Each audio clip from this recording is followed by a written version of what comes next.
Pemirsa, sidang perselisihan hasil Pilpres belum digelar oleh Mahkamah Konstitusi, namun Ketua Tim Kuasa Hukum Badan Pemenangan Prabowo Sandi, Bambang Wijoyanto, sudah melempar pernyataan yang terkesan intimidatif seperti MK yang sebaiknya tidak menjadi bagian dari rezim hingga tuduhan MK jangan sekedar menjadi mahkamah kalkulator. Lalu bagaimana ahli hukum melihat sikap dari Bambang Wijoyanto tersebut? Telah hadir bersama saya mantan hakim Kang Asep Iwan Iryawan. Kang Asep, apa kabar? Baik. Oke. Assalamualaikum. Kang Asep, waalaikumsalam. Sebelum kita mengulas lebih dalam mengenai hal ini, kita akan menyimak terlebih dahulu kutipan pernyataan dari Ketua Tim Kuasa Hukum Prabowo Sandi, Bambang Wijoyanto berikut ini.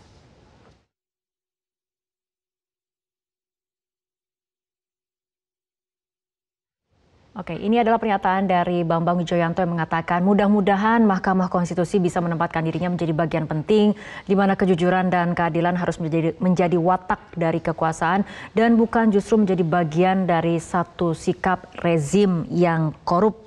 Kang Asep, apakah pernyataan tersebut bisa dianggap sebagai sebuah ancaman terhadap kemandirian pengadilan?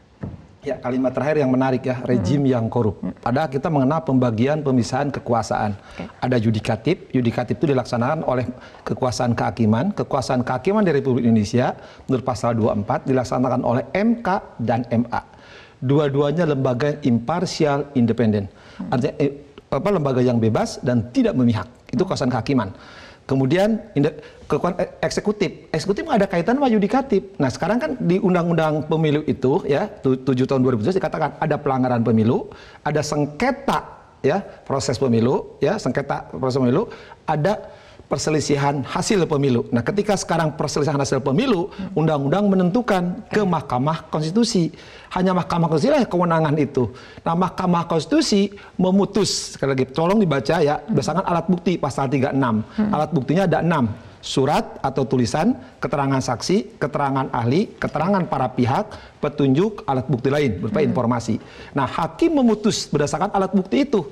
Jadi bukan karena tekanan rejim yang korup, nggak ada hubungannya karena hakim Mahkamah Konstitusi ada 9, 3 dari eksekutif, yaitu dari presiden, itu kena teman-teman Bambang semua juga, tiga-tiganya ya kena masih Bambang, tiga-tiganya dari legislatif, 3 dari DPR. Mana mungkin ini bagian rejim yang korup? Ini kan bukan rejim mereka dari DPR atau dari Mahkamah Agung. Apa yang sudah kita percayakanlah Mahkamah Konstitusi akan memutus lagi. Pasal 45 Undang-Undang Mahkamah Konstitusi menyatakan hakim Mahkamah Konstitusi memutus berdasarkan alat bukti dan keyakinan.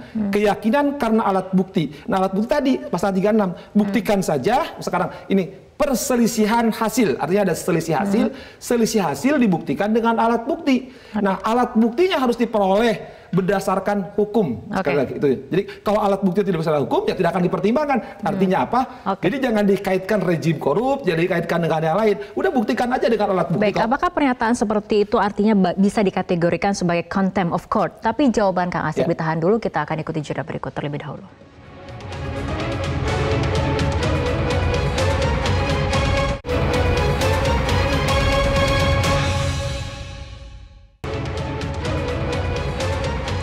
Pemirsa, kita lanjutkan kembali perbincangan Kang Asep mengenai pernyataan-pernyataan yang dikeluarkan oleh Bambang Wijoyanto seperti itu. Apakah ini bisa disebut sebagai contempt of court? Ya, sekali lagi. Kekuasaan kehakiman pasal 24C, salah satu kewenangan MK adalah perselisihan hasil pemilu.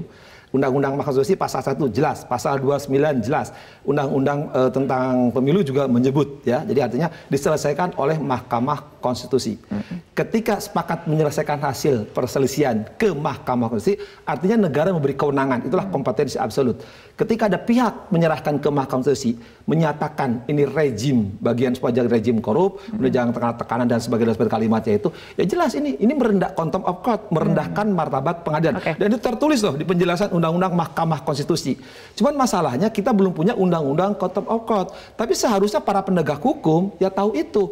Tapi setidak-tidaknya ada pasal 207 KUHP ya. Artinya melawan kekuasaan umum gitu kan, merendahkan kekuasaan umum, itu penghinaan kekuasaan umum. Jadi sekira kita punya etik lah, saya bilang siapapun juga ketika menyerahkan perkara serahkanlah kepada majelis, karena majelis akan berdasarkan alat bukti, bukan berdasarkan tekanan. Tapi sebentar Kang Asep padahal kan mantan hakim, ketika kemudian ada opini di luar persidangan seperti ini, bagaimana sih dampaknya secara psikologis kepada seorang hakim?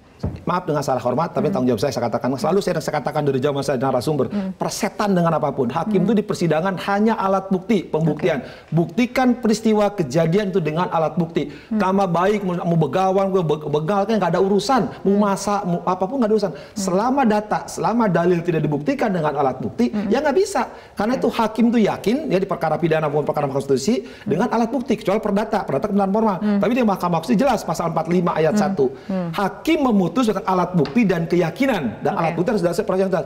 Jadi kalau ada kata-kata di luar alat bukti dan keyakinan, tekanan, saya tidak tahu belajar hukumnya di mana. Oke, nah berkaitan dengan alat bukti ada juga pernyataan mengenai mahkamah kalkulator. Nah, ini kita lihat mungkin ya kutipan ataupun pernyataan berikut ini terlebih dahulu.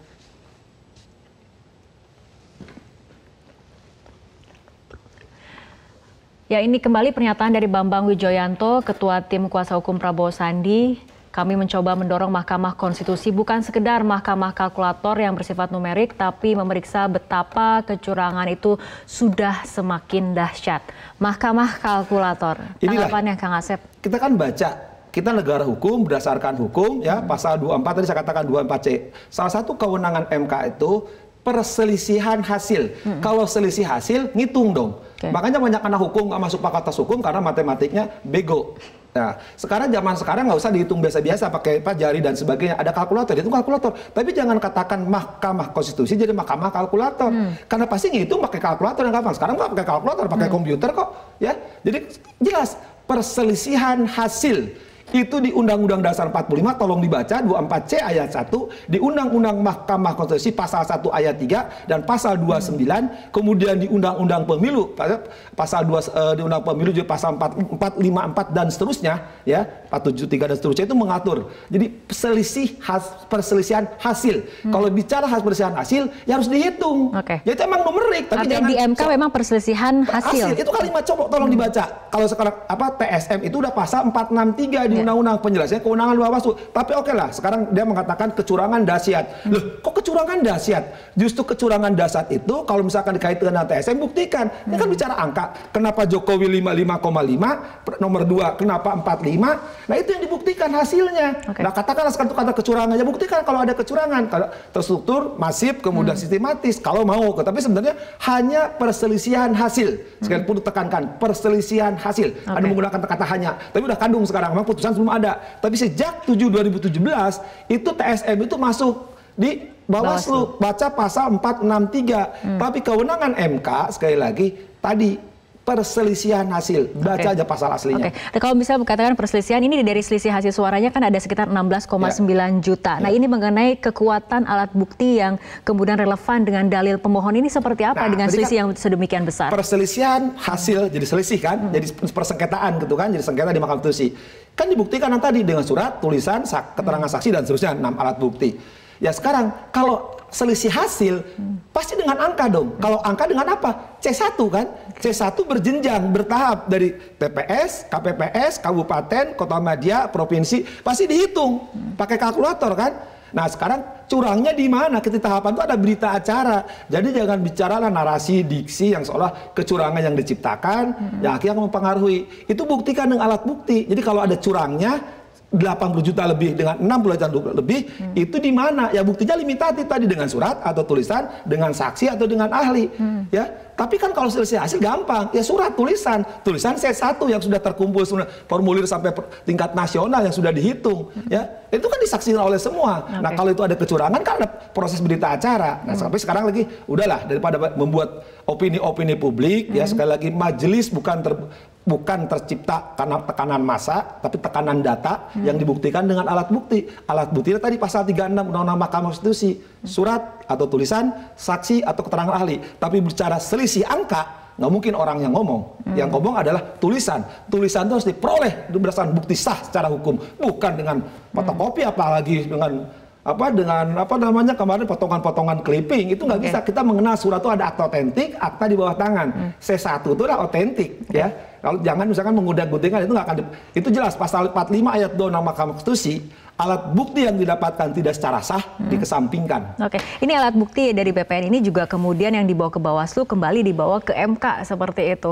Oke, nah sekarang kan kemudian kan perusahaan itu kan diselesaikan di Bawaslu, tidak dapat diterima karena alat buktinya jangankan di pokok persoalan diperiksa, formalitas juga tidak tempuh tadi kan, makanya putusannya NO. Ya, yang tidak dapat diterima, artinya prosedural dilanggar, apalagi substansi. Makanya MK itu nanti ada 3 putusan, tidak dapat terima karena persyaratan tidak dipenuhi. Ingat, MK menentukan persyaratan itu pasal 30 dan 29. Jadi membuat permohonan sengketa di Mahkamah Konstitusi itu ada identitas pemohon dan termohon atau pihak terkait. Kedua ada posita atau fundamentum potensi, uraian. Jadi ketika menguraikan hasil ada kecurangan, baiklah ditambah TSM, harus jelas dan itu harus didukung bukti. Supaya petitum yang dimohonkan jelas. Kalau cuma narasi-narasi tanpa bukti, ya usah cerita di luar aja. Oke, kita tunggu bagaimana nantinya sidang di MK tanggal 14 Juni dimulai. Oke, baik Kang Asep, terima kasih telah berbincang bersama kami dalam Prime Time News.